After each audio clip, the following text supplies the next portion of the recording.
Hello, Assalamualaikum warahmatullahi wabarakatuh. Welcome back to my YouTube channel. Selamat datang kembali di YouTube channel saya. Baik, untuk video kali ini saya akan mencoba mempresentasikan tentang mata kuliah yang sedang saya tempuh. Nah, untuk presentasi kali ini yaitu dari mata kuliah Emotional Intelligence. Untuk pembahasan kali ini atau presentasi yang akan saya sampaikan kepada kalian semua yaitu tentang kecerdasan emosional. Namun sebelumnya saya akan memperkenalkan diri, yaitu nama saya Arif Nugroho. Saya kuliah di Universitas Pancasakti Bekasi. Nomor induk mahasiswa saya 3912150036.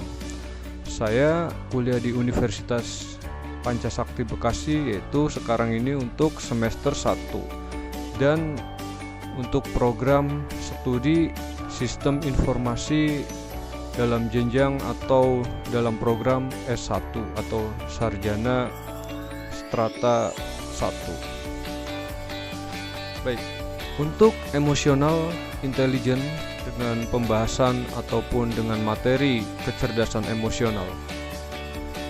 Kecerdasan emosional sangat dipengaruhi oleh lingkungan, baik dalam lingkungan keluarga, masyarakat, kerja, bahkan sampai ke tata negara, yaitu kita sebagai warga negara. Kecerdasan emosional sifatnya tidak menetap, yaitu dapat berubah setiap saat. Maka dari itu, kita bisa atau kita harus sebisa mungkin memiliki kecerdasan emosional yang tinggi supaya tercipta lingkungan yang baik dan positif. Berikut ini saya akan menampilkan tentang contoh ataupun kasus-kasus cerminan kecerdasan emosional dalam lingkungan. Yang pertama, yaitu dalam lingkungan rumah tangga atau keluarga. Orang tua yang mengajarkan sikap sopan santun kepada anak-anaknya, misalnya sikap sopan santun untuk menghargai orang yang lebih tua, yaitu tidak berbicara kasar atau kotor kepada orang lain. Hal ini akan memberikan dampak positif kepada anak-anak saat berada di lingkungan masyarakat.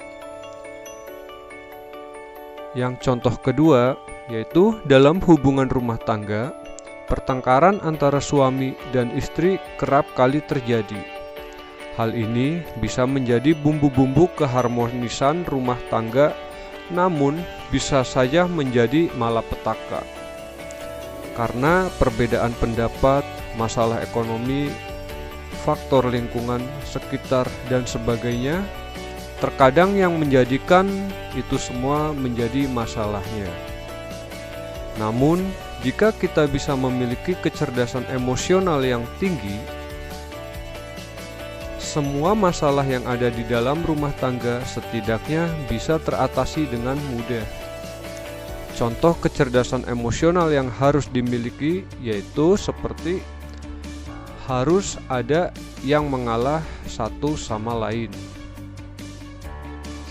Tidak menceritakan masalah ataupun aib keluarga dengan orang lain, saling percaya dan menghargai satu sama lain, selalu berpikiran positif, tidak berperilaku kasar seperti KDRT, supaya selalu terjalin keluarga yang harmonis. Dan contoh yang kedua yaitu di lingkungan masyarakat atau bertetangga. Dalam lingkungan masyarakat atau bertetangga, contohnya yaitu dalam kehidupan bermasyarakat, memiliki kecerdasan emosional yang tinggi. Itu sangat penting, yaitu untuk terciptanya lingkungan masyarakat yang rukun. Contoh kasusnya yaitu yang ada di masyarakat bertetangga, seperti apabila ada tetangga baru, kita harus memberikan sikap yang ramah dan tegur sapa. Jadi biar kita jangan sombong, kita harus ramah kepada keluarga ataupun kepada tetangga baru ya. Kalau misalnya di sekitar perumahan kita atau di sekitar lingkungan masyarakat kita ada orang baru atau ada orang yang baru kita kenal atau menjadi warga baru. Nah, kemudian ketika kita mengikuti musyawarah yang diadakan di lingkungan rumah kita dan kita menyampaikan pendapat, sebisa mungkin gunakan bahasa yang baik yang tidak menyinggung perasaan orang lain. Kemudian yang ketiga, kecerdasan emosional di lingkungan tempat kerja.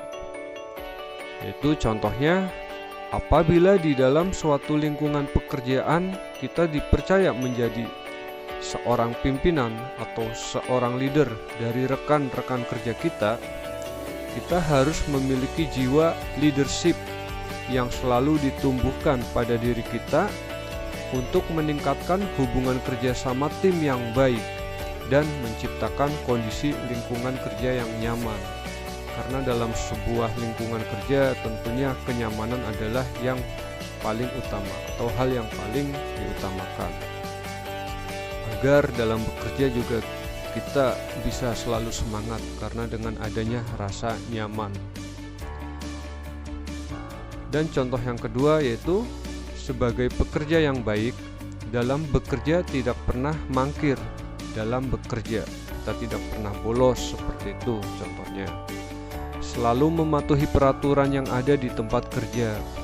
Ketika ada masalah dengan atasan atau rekan kerja, diusahakan diselesaikan dengan baik-baik, yaitu dengan cara mengobrol satu sama lain. Jika ada masalah pekerjaan pun sebisa mungkin tidak dibawa pulang sampai ke rumah. Sehingga jika kita ada masalah di tempat kerja ataupun ada pekerjaan-pekerjaan yang belum terselesaikan, kalau bisa diselesaikan di dalam area lingkungan kerja. Sehingga pada saat kita pulang ke rumah, kita sudah tidak membawa beban pekerjaan atau kita sudah berpikiran positif dan tidak ada pikiran negatif dari permasalahan di lingkungan kerja kita.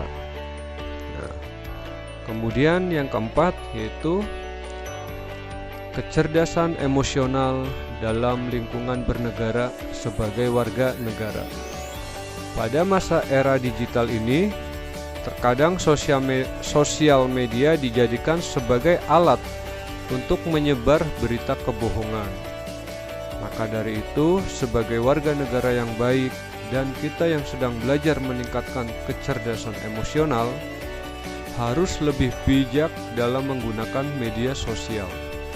Apabila ada berita-berita yang belum jelas dari mana sumbernya, kita harus tabayun terlebih dahulu dalam menerima berita tersebut, supaya tidak mudah termakan berita hoak atau berita yang belum pasti tentunya.